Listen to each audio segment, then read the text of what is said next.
যে মানুষগুলো হারিয়ে যায় তারা কোথায় যায়?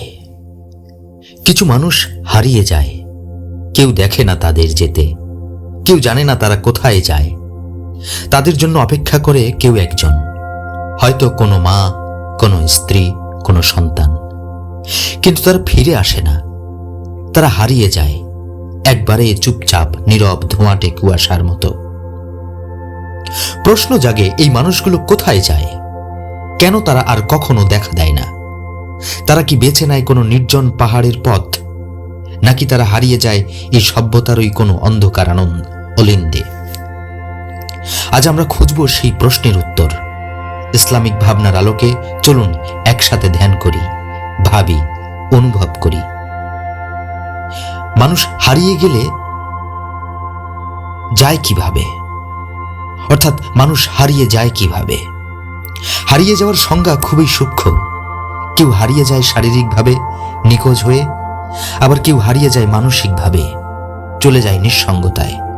কিছু মানুষ আত্মহত্যার উদ্দেশ্যে গৃহত্যাগ করে, তবে সবাই আত্মহত্যা করে না। কেউ চলে যায় নিজের আত্মার শান্তির খোঁজে, কেউ হারায় কারো হিংসার কারণে। বিশ্বে প্রতি বছর হাজারো মানুষ নিখোঁজ হয়, অনেকের খোঁজ আর পাওয়া যায় না। ইসলাম আমাদের বলে জীবন একটি আমানত, আর এই জীবনকে রক্ষা করা আমাদের দায়িত্ব।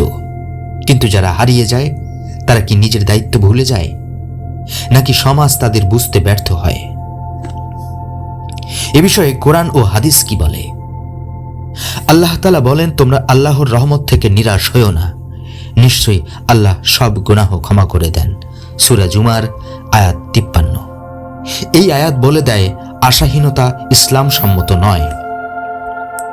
তবুও অনেকে হারিয়ে যায়, কারণ তারা বিশ্বাস হারিয়ে ফেলে। কেউ হয়তো চায় নতুন করে শুরু করতে, নিজের পুরনো পরিচয়কে পেছনে ফেলতে।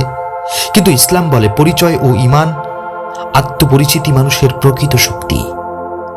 রাসূলুল্লাহ সাল্লাল্লাহু আলাইহি সাল্লাম বলেছেন, আল্লাহ তার বান্দার প্রতি ৭০ জন মায়ের চেয়েও বেশি দয়ালু। হারিয়ে যাওয়া মানে আল্লাহ থেকে দূরে চলে যাওয়া নয়, বরং প্রতিটি নিখোঁজ মানুষ অন্তরে খুঁজছে একটি নিরাপদ আশ্রয়।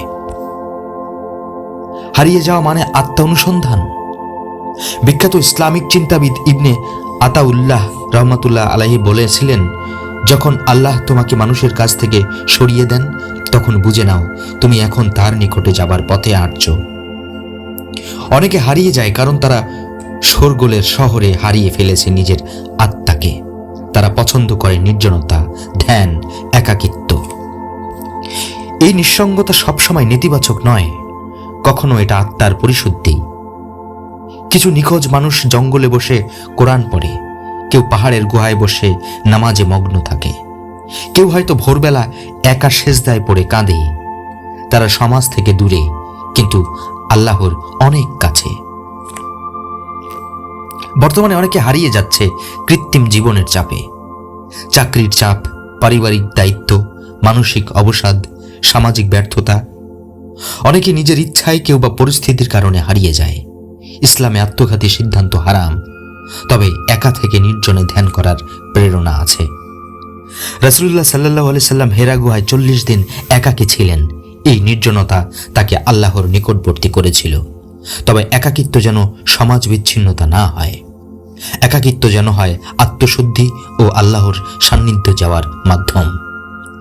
তাহলে উত্তর কি? যে মানুষগুলো হারিয়ে যায় তারা কোথায় যায়? তারা যায় নিজের আত্মার খোঁজে, তারা যায় সমাজের যন্ত্রণা থেকে পালিয়ে, তারা যায় আল্লাহর কাছে একটু প্রশান্তি খুঁজতে।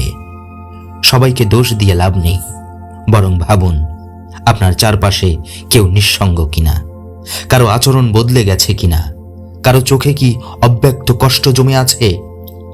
হারিয়ে যাওয়ার আগে যেন আমরা কাউকে ধরে রাখতে পারি, ভালোবাসায়, সহচর্যে, দোয়ায়। আসুন আমরা ভাবি, মনকে স্থির করি, আর আল্লাহর কাছে সাহায্য চাই। যারা হারিয়ে গেছে তারা যেন খুঁজে পায় আলোর পথ, আর যারা খুঁজছে তারা যেন ফিরে পায় হারিয়ে যাওয়া মানুষকে। এই ভিডিও যদি আপনার হৃদয় ছুঁয়ে যায়, তাহলে আলোকিত অন্তর চ্যানেলটি সাবস্ক্রাইব করুন। আপনার এক সাবস্ক্রাইব আমাদের জন্য একটি দোয়ার মতো। শেয়ার করুন এই আলো। আপনার এক শেয়ারে হয়তো ফিরে আসবে কোনো হারিয়ে যাওয়া হৃদয়।